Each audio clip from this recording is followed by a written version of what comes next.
জয়পুরহাটের খেতলালে একটি গ্রামের পুকুর পাড়ের গাছে বাসা বেঁধেছে হাজার হাজার বিরল প্রজাতির পাখি। প্রতিদিন ভোরে পাখির কিচিরমিচির শব্দে ঘুম ভাঙে স্থানীয়দের। গ্রামটি এরই মধ্যে পরিচিতি পেয়েছে পাখির গ্রাম হিসেবে। জয়পুরহাট প্রতিনিধি রফিকুল ইসলাম রফিকের তথ্য ছবিতে ডেস্ক রিপোর্ট।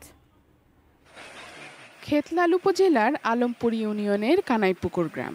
এই গ্রামের বাসিন্দা জাহাঙ্গীর আলমের বাড়ির চারপাশে পুকুর সংলগ্ন প্রায় 5 বিঘা জমির উপরে রয়েছে বাঁশঝাড় সহ বিভিন্ন প্রজাতির গাছ।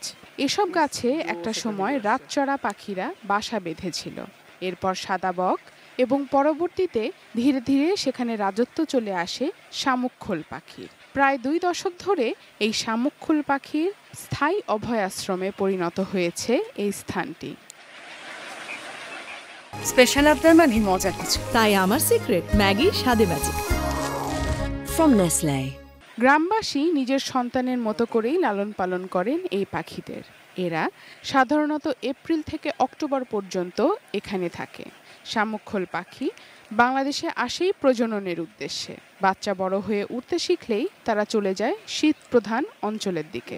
এরা সাধারণত দলবদ্ধভাবেই বসবাস করে। প্রথম দিকে একটু খারাপ লাগতো, মানুষ পাখি শিকার করতো, অনেকের সাথে ঝামেলা হতো।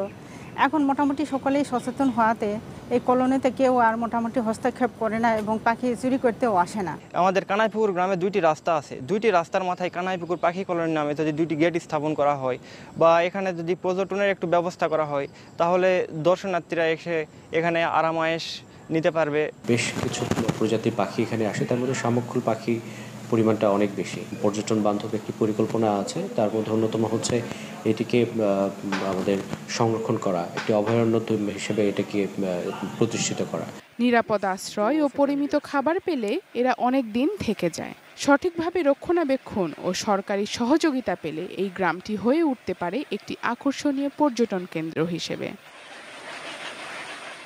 শারজানা Ananya, desk report, ATN news.